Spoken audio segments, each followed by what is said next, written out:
नमस्कार दोस्तों, आज की वीडियो में हिस्ट्री का बहुत ही इंपॉर्टेंट क्वेश्चन देखने वाले हैं जो कि आपके किसी भी कॉम्पिटिटिव एग्जाम के लिए बहुत ही उपयोगी होगा। तो चलिए शुरू करते हैं। आज का हमारा पहला सवाल है, किस मुगल सम्राट के शासन काल में मुगल साम्राज्य अपने भौगोलिक विस्तार के चरम पर पहुंच गया था? तो याद रखिएगा यहाँ पे ऑप्शन डी, औरंगजेब के शासनकाल में मुगल साम्राज्य अपने भौगोलिक विस्तार के चरम पर पहुंच गया था। औरंगजेब के शासनकाल में मुगल साम्राज्य कश्मीर से लेकर तमिलनाडु के निंजी क्षेत्र तथा अफगानिस्तान सीमा तक फैल गया था। ठीक, चलिए अगला क्वेश्चन। 5वीं शताब्दी में स्थापित भारत का प्रसिद्ध प्राचीन विश्वविद्यालय कौन सा था? तो याद रखिएगा नालंदा विश्वविद्यालय यहाँ पे बिल्कुल करेक्ट आंसर होगा। ऑप्शन सी बिल्कुल करेक्ट होगा। और इसकी स्थापना किसने किया था? तो 5वीं शताब्दी में कुमारगुप्त प्रथम ने कराया था। चलिए अगला क्वेश्चन। नालंदा विश्वविद्यालय को किसने नष्ट किया था? तो यहाँ पे करेक्ट आंसर हो जाएगा बख्तियार खिजली, जो कि 1193 ईस्वी ने नालंदा विश्वविद्यालय को नष्ट किया था। चलिए अगला क्वेश्चन। सिख धर्म के 10 गुरुओं में 5वें गुरु कौन थे? तो यहाँ पे सिखों के 10 गुरुओं में 5वें गुरु गुरु अर्जुन देव थे, यानी कि ऑप्शन ए बिल्कुल करेक्ट आंसर होगा। चलिए अगला क्वेश्चन। मराठा साम्राज्य में नाना साहब के नाम से कौन सा पेशवा प्रसिद्ध था? तो यहाँ पे करेक्ट आंसर हो जाएगा बालाजी बाजीराव, यहाँ पे ऑप्शन सी बिल्कुल करेक्ट आंसर हो जाएगा। चलिए अगला क्वेश्चन। सालबाई की संधि किस एंग्लो मराठा युद्ध के बाद हुई थी? तो याद रखिएगा यहाँ पे प्रथम एंग्लो मराठा युद्ध थे, जो कि 1775 से 1782 तक चला था और इसका अंत सालबाई की संधि से हुआ, जिससे लगभग 20 वर्षों तक अंग्रेजों और मराठों के बीच में शांति बनी रही। चलिए अगला क्वेश्चन। सालबाई की संधि किस वर्ष हस्ताक्षर किए गए थे? तो दोस्तों सालबाई की संधि 1782 ईस्वी में महादजी शिंदे की मध्यस्थता से हुई थी और इस संधि में अंग्रेजों ने माधवराव नारायण को पेशवा स्वीकार किया और दोनों पक्षों ने अधिकांश जीते हुए क्षेत्र एक दूसरों को वापस लौटा दिया था। चलिए अगला क्वेश्चन। विजयनगर साम्राज्य की राजधानी हम्पी वर्तमान में किस राज्य में स्थित है? तो यहाँ पे करेक्ट आंसर हो जाएगा ऑप्शन डी, कर्नाटक में। चलिए अगला क्वेश्चन। पुर्तगालियों ने गोवा पर किस वर्ष अधिकार किया था? तो यहाँ पे याद रखिएगा पुर्तगालियों ने गोवा पे 1510 ईस्वी में अधिकार किया था। दोस्तों गोवा लगभग 451 वर्षों तक पुर्तगालियों के शासन में रहा और 1961 ईस्वी में भारत का हिस्सा बना था। चलिए अगला क्वेश्चन। गोवा विजय में पुर्तगालियों की सहायता किस भारतीय शासक ने किया था? तो याद रखिएगा यहाँ पे ऑप्शन बी, तिमया या तिमोज, इन्होंने ही पुर्तगालियों की सहायता किया था। चलिए अगला क्वेश्चन। 1857 के विद्रोह की शुरुआत कहाँ से हुई थी? तो याद रखिएगा मेरठ से हुआ था।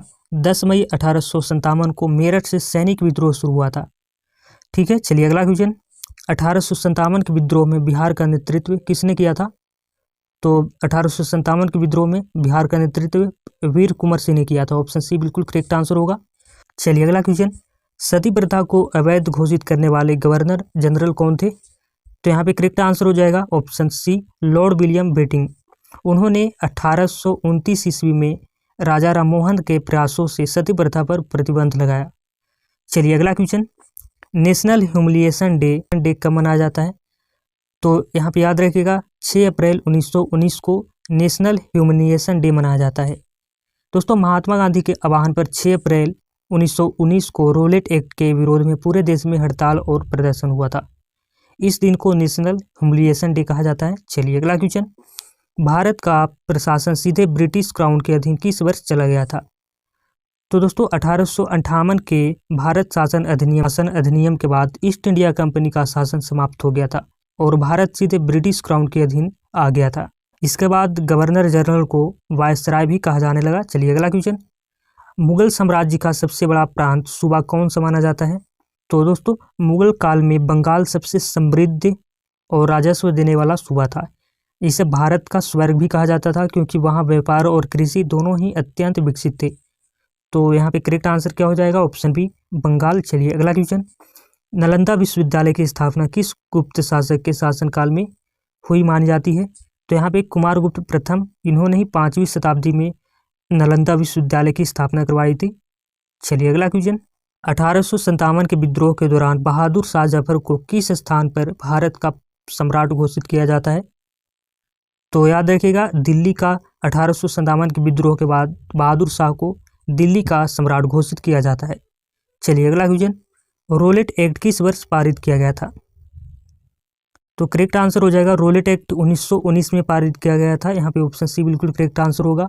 दोस्तों, इस कानून के तहत बिना मुकदमे के गिरफ्तारी और नज़रबंदी की अनुमति थी। इसी के विरोध में आगे चलकर जलियांवाला बाग हत्याकांड की पृष्ठभूमि तैयार हुई। याद रखिएगा, रोलेट एक्ट 1919 में पारित हुआ था। चलिए अगला क्वेश्चन। 1858 के भारत शासन अधिनियम यानी कि गवर्नमेंट ऑफ इंडिया एक्ट 1858 के बाद भारत में ईस्ट इंडिया कंपनी का शासन समाप्त होकर किस पद की नियुक्ति की गई? तो यहाँ पे 1858 के बाद भारत में ब्रिटिश साम्राज्य का प्रतिनिधि वायसराय कहलाया गया।